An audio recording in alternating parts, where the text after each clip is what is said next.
பகவத்கீதையில் 2வது சாப்டரில் 61வது ஸ்லோகம்.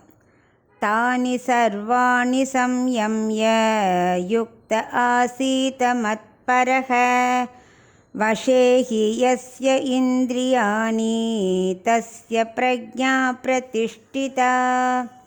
இப்போ இதுக்குள்ள அர்த்தத்தை பார்க்கலாம்.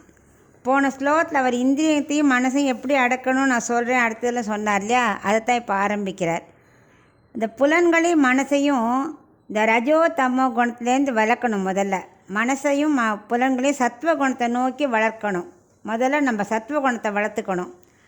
ஆத்ம ஞானிக்கு இந்த அறிவு நல்ல நிலை பெற்று இருக்குது. ஸோ அவனுக்கு அது கஷ்டம் இல்லை.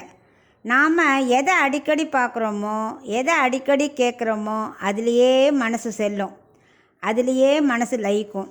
அதனால தான் அடிக்கடி பூஜை செய்யணும், நாம சங்கீர்த்தனம் பண்ணணும், கோவிலுக்கு அடிக்கடி போய் பகவானை தரிசிக்கணும். இப்படி இதெல்லாம் பண்ணிட்டு இருந்தோம்னா நம்ம நல்ல எண்ணமே ஓங்கி நிற்கும். நமக்கு ஆட்டோமேட்டிக்காக சத்துவகுணம் வளர ஆரம்பிச்சிடும். எனவே உயர்ந்த சத்துவத்தை பார்த்து கேட்டு நினைத்து கொண்டே இருக்கணும். இந்த ரஜோகுணம் கண்டதை பார்க்குறது, கண்ட இடத்துக்கு போகிறது, அந்த மாதிரி சோம்பேறித்தனமாக இருக்கிறதெல்லாம் விட்டுறணும். விட்டுட்டு இந்த மாதிரி நல்லத்துலேயே மனசை செலுத்திகிட்டே இருக்கணும். அப்போ தான் மனசு ஒரு கட்டுக்குள்ளே கொண்டு வர முடியும்.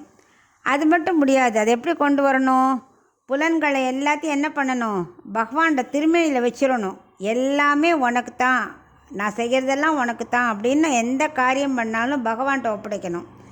இப்படி புலன்களை பகவானோட வச்சுட்டாக்க, அவரோட கட்டுப்பாட்டில் வச்சுட்டா மனசு தானே அந்த கட்டுக்குள்ளே வந்துட்டு ஆத்ம தரிசனம் நிச்சயமாக கிடைக்கும் அப்படின்னு அர்ஜுனனுக்கு விளக்குறார்.